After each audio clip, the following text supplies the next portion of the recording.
Y en el flyer promocional que habíamos hecho en el día de ayer, hablábamos de la bravura del pueblo criollo en armas y de la intervención de Martín Miguel de Güemes en lo que fueron las invasiones inglesas de 1806 y 1807.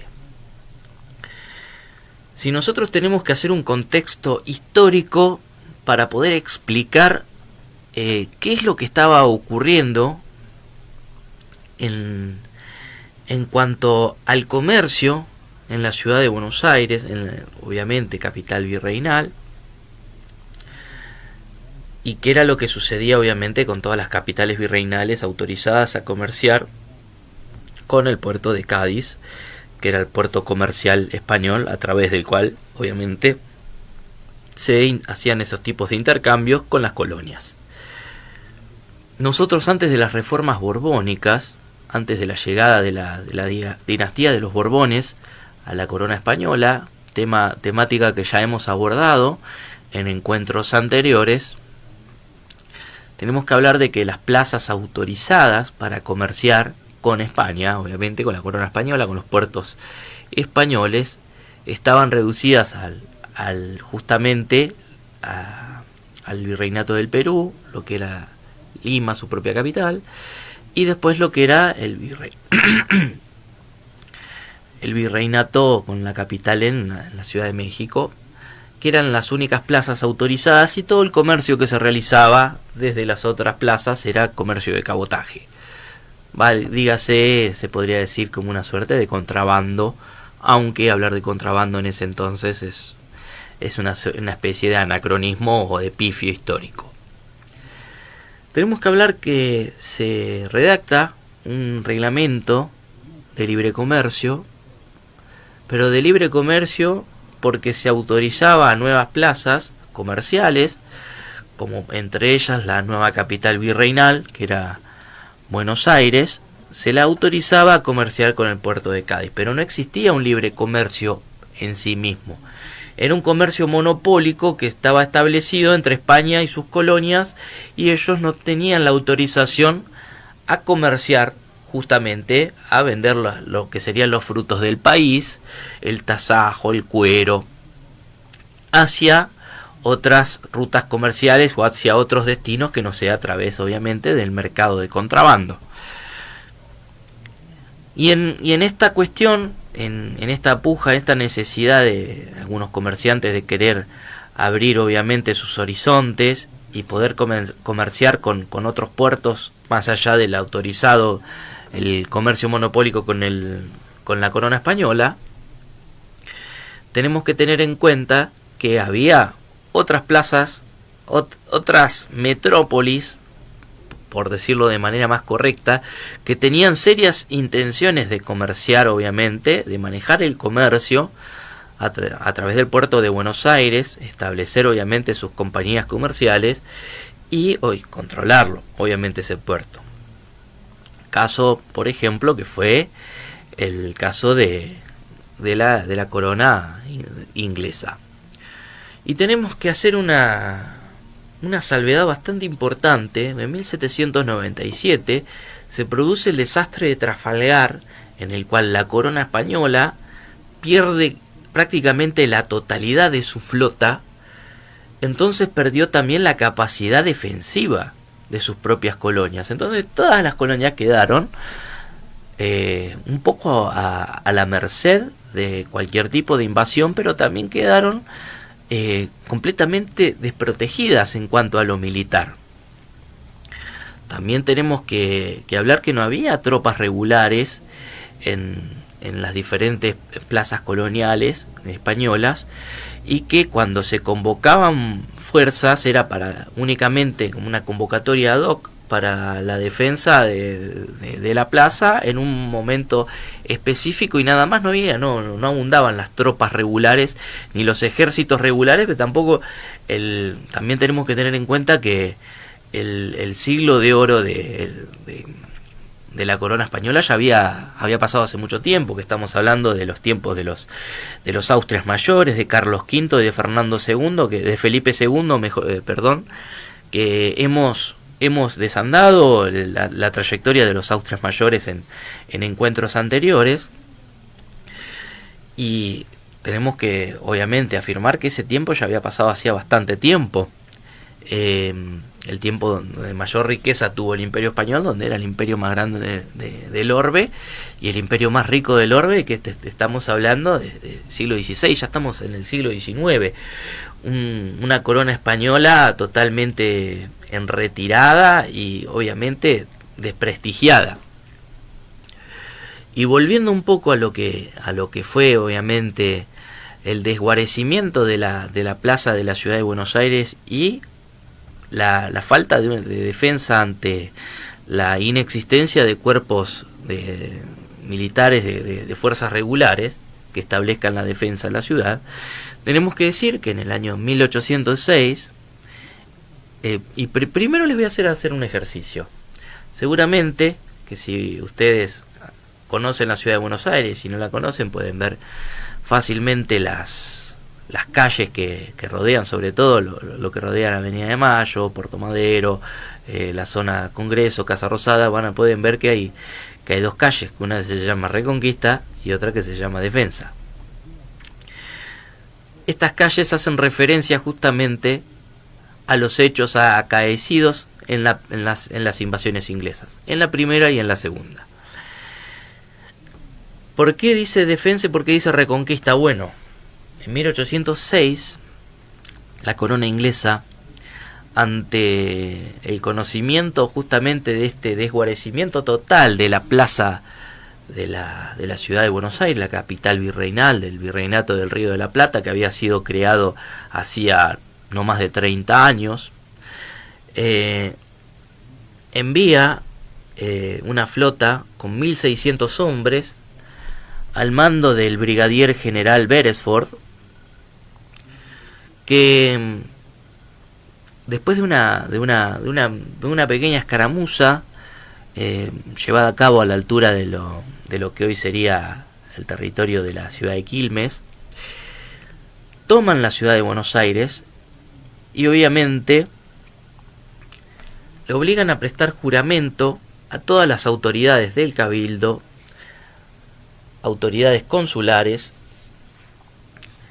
salvo una persona que se negó a tomar juramento a los ingleses, que fue justamente el general, el futuro general Belgrano, que en ese momento era secretario del consulado. Se negó a tomarle juramento a las autoridades inglesas y tomar juramento obviamente a la corona de Jorge III de Inglaterra. Dijo: prefiero al antiguo amo o a ninguno, y se exilió hacia el Uruguay, donde se estaba empezando a preparar lo que era la resistencia y obviamente lo que decimos, la resistencia y la contraofensiva para obviamente expulsar a los ingleses de la ciudad de Buenos Aires, que no estuvieron un ratito, tuvieron la ciudad tomada más de 40 días. Y ahí es donde justamente se empieza a preparar lo que es la Reconquista, con algunos vecinos de la ciudad de Buenos Aires. Recordemos que el estatus de vecino se le daba a ciertas personas que cumplían con algún tipo de requisitos, como por ejemplo tener casa poblada. Tener casa poblada significaba justamente tener casa con servidumbre y tener posesiones, tener tierras. O sea, no cualquiera podía tener el estatus de vecino, tenía que tener justamente, o tenía que ser una especie de terrateniente, o justamente tener posesiones a su nombre, que obviamente no era algo sencillo. Tener una casa con servidumbre no es sencillo.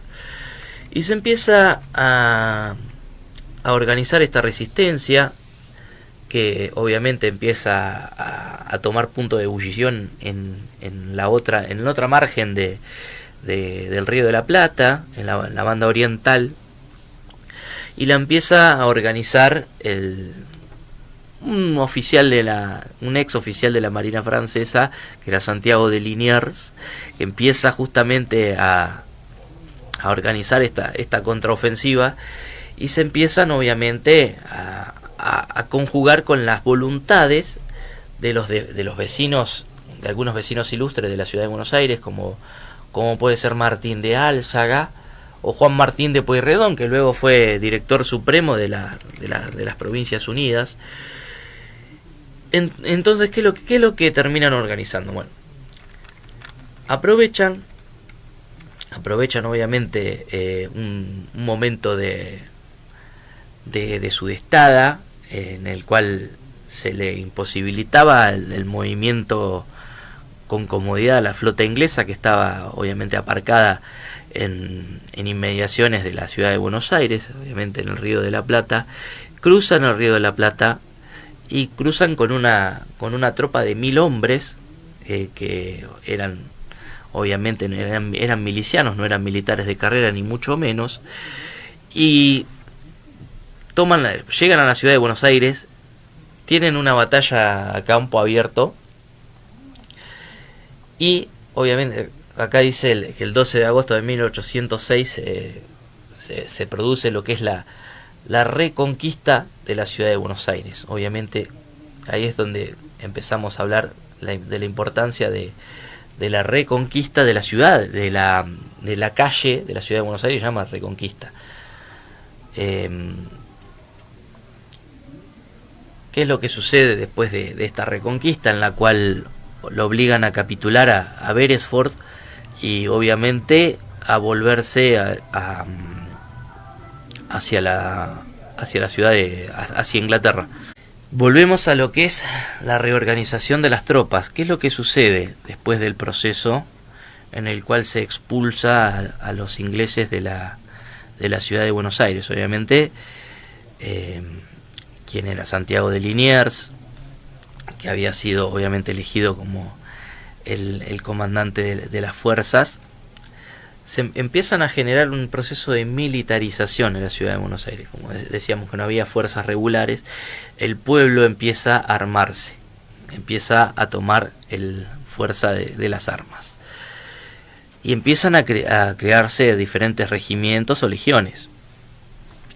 La más conocida es la Legión de Patricios, que luego se termina convirtiendo en Regimiento de Patricios, y que obviamente los propios, no sé si llamarlo conscripto, porque tampoco los propios milicianos, ese sería creo el nombre correcto, los propios milicianos elegían a sus propios, a los representantes, a sus propios comandantes, y aquí es donde el cuerpo de patricios elige como comandante de su propia fuerza a Cornelio Saavedra. Y una cosa que me olvidé, obviamente, porque me desconcentré un poco debido a la publicidad del circo, les quería contar la historia de Güemes. ¿Por qué puse el flyer promocional que íbamos a hablar de Güemes? Así que les voy a contar una pequeña historia. Güemes tuvo una particularidad. Él conformaba el cuerpo de milicias de Salta, que obviamente dependía de la plaza de Buenos Aires. Pertenecía a lo que se llamaría Regimiento Fijo de Infantería de Buenos Aires, y había sido elegido por Santiago de Liniers como su ayudante de campo. ¿Qué es lo que sucede en el proceso de la Reconquista, en la batalla que se lleva a cabo en la primera invasión para la expulsión de los ingleses? Había una fragata, se llamaba Justine, castellanizado el nombre, Justina, que tenía aproximadamente unos 26 cañones, y desde la propia costa estaba azotando con su fuego de cañón a las tropas de las milicias que querían recuperar la plaza de la ciudad de Buenos Aires. ¿Y qué es lo que termina sucediendo? Bueno, él pertenecía, Martín Miguel de Güemes tenía 21 años en ese momento, pertenecía a un cuerpo de infantería, pero el cuerpo de infantería en ese momento se trasladaba a caballo. Y él era un hábil jinete, porque tenemos que tener en cuenta de que provenía de Salta, donde obviamente un hombre acostumbrado, un hombre que estaba compenetrado absolutamente con la actividad rural, y era un excelso jinete. Y fue uno de los motivos por los cuales obviamente Liniers lo designa como su ayudante de campo. Esta fragata, la Justina, empezó a tener un inconveniente importante, que obviamente empezó la naturaleza a jugar en contra de sí mismo y a favor obviamente de las tropas de las milicias del Río de la Plata, que obviamente ganaron esta compulsa, esta primera compulsa. Empieza a soplar el pampero, se retrae el nivel del Río de la Plata y termina encallado. Es un viento muy fuerte que hace retraer obviamente el nivel del río. Termina encallada esta flota justina, y lo que hace Güemes es una muestra de arrojo y no tiene precedentes en la historia militar. Él, junto a un grupo de jinetes que estaba bajo su mando, encaran por el lodazal del Río de la Plata. Con el agua, obviamente, había agua, no es que se había retirado completamente, pero entre los charcos de agua y el lodo, encara Martín Miguel de Güemes y toma la fragata, la toma a caballo. Toman la fragata a caballo y automáticamente se terminan rindiendo quienes estaban, la tripulación de la propia fragata se termina rindiendo, obviamente no pudiendo creer que había un tipo a caballo que los estaba mandando a casa. Vamos a seguir. Ahora ya hablamos de la Reconquista, ya explicamos el significado de la existencia de la calle Reconquista. Ahora vamos a hablar del significado de la calle Defensa en la ciudad de Buenos Aires. Y la defensa se empieza obviamente a articular, sabiendo que los ingleses iban a volver a la carga, y obviamente volvieron en el 5 de julio de 1807. Pero ¿qué es lo que sucede? En este proceso, que obviamente es de un año entre una invasión y la otra, prácticamente 11 meses aproximadamente, el pueblo de la ciudad de Buenos Aires empieza a armarse a sí mismo, a convertirse obviamente en el propio pueblo en armas, y se empezaron a crear las diferentes milicias, como recién mencionábamos, el cuerpo de la Legión de Patricios, que obviamente luego fuera el Regimiento de Patricios, que estaba obviamente bajo el mando de Cornelio Saavedra, elegido por sus pares obviamente. Saavedra no venía de una carrera militar, pero sí era una figura popular en ascenso en la ciudad de Buenos Aires. Después tenemos que hablar, por ejemplo, de los diferentes regimientos españoles que llamaban tercios, obviamente de los tercios que retrotraían a la memoria de los tercios españoles de los tiempos de Felipe II. Obviamente los famosos tercios españoles del siglo XVI, y se organizaban en tercios según la comunidad a la cual pertenecían. Los tercios de vizcaínos, los tercios de catalanes, los tercios de gallegos. Era obviamente para generar un tipo de unidad o de algo que los aglutine, que les permita seguir algún tipo de disciplina. En ese caso se vio la posibilidad justamente de crear estos cuerpos según la nacionalidad de la cual provenían. Después estaban los cuerpos de arribeños. Se llamaban de arribeños porque eran de las provincias del interior, que venían de arriba, del norte, los cuerpos de arribeños. Y después estaban los húsares de Juan Martín de Pueyrredón, que obviamente eran tropas que se manejaban a caballo. Yo luego les voy a hacer aparecer obviamente por la cámara algunas fotos que tomé en el Museo del Cabildo, que muestran, por ejemplo, un escudo de plata hecho por el Cabildo de Oruro en homenaje a la defensa que se hizo de la capital virreinal del Río de la Plata, en conmemoración a la defensa de las invasiones inglesas. Se lo voy a mandar a Sergio por WhatsApp, por el interno, para que lo pueda obviamente poner la imagen a través de la transmisión en vivo que estamos haciendo.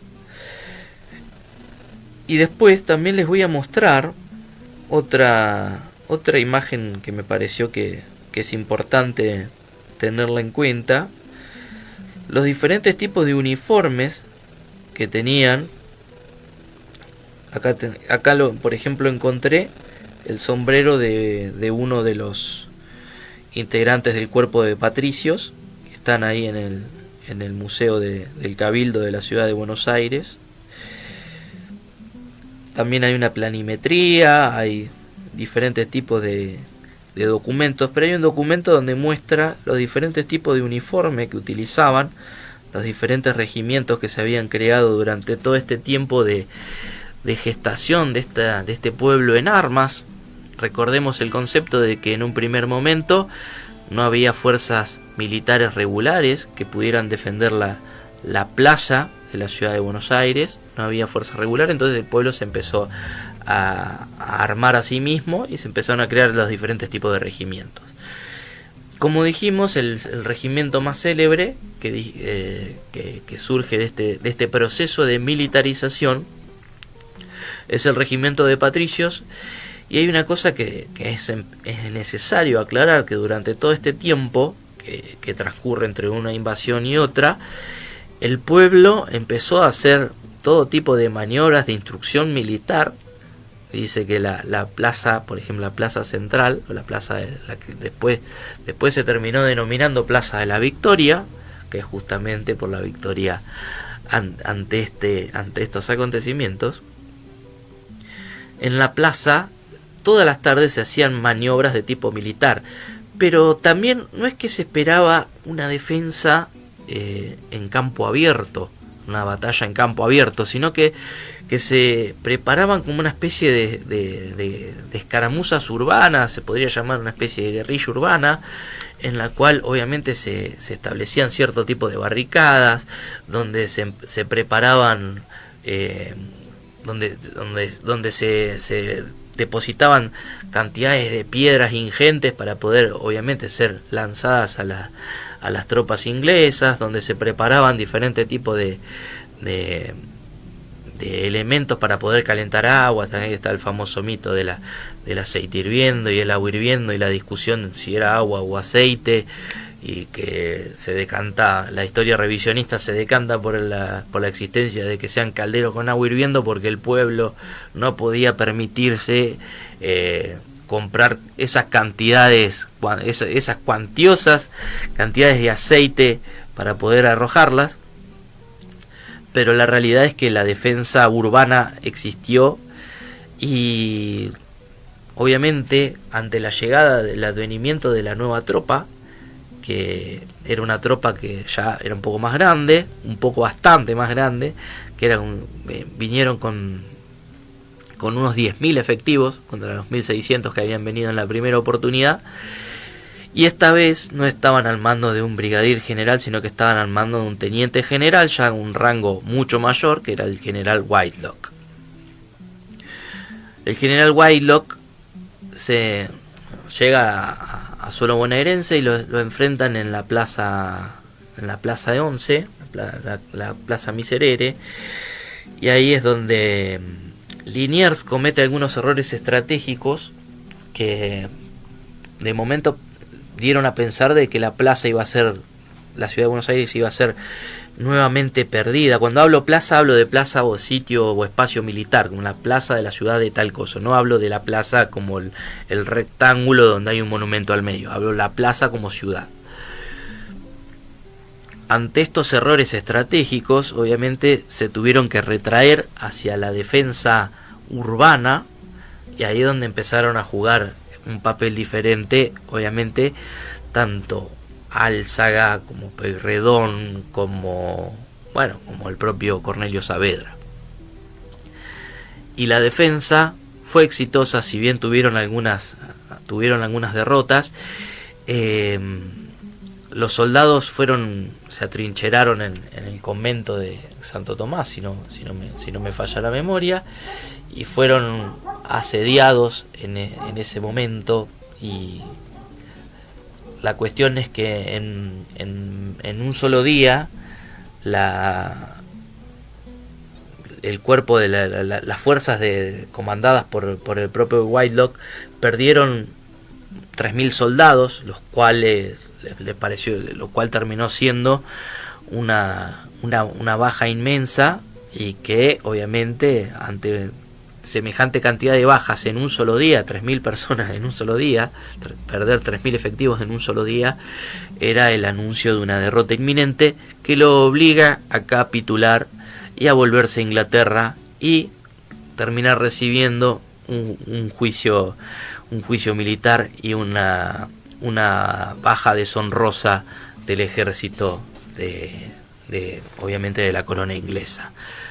¿Qué se puede decir de todo este proceso? Bueno, el pueblo en armas, el pueblo que empieza a tener el germen, empieza a generarse este germen, esta chispa de que se podía gobernarse a sí mismo, el pueblo que sentía que podía defenderse a sí mismo, y obviamente sin este rapto de valentía y de autodefensa, lo que fue el proceso de la Revolución de Mayo y la primera Junta de Gobierno tal vez no hubiese ocurrido de esta manera si no hubiese existido esta defensa heroica, ahora sí, el significado de la calle defensa, por parte de las fuerzas rioplatenses.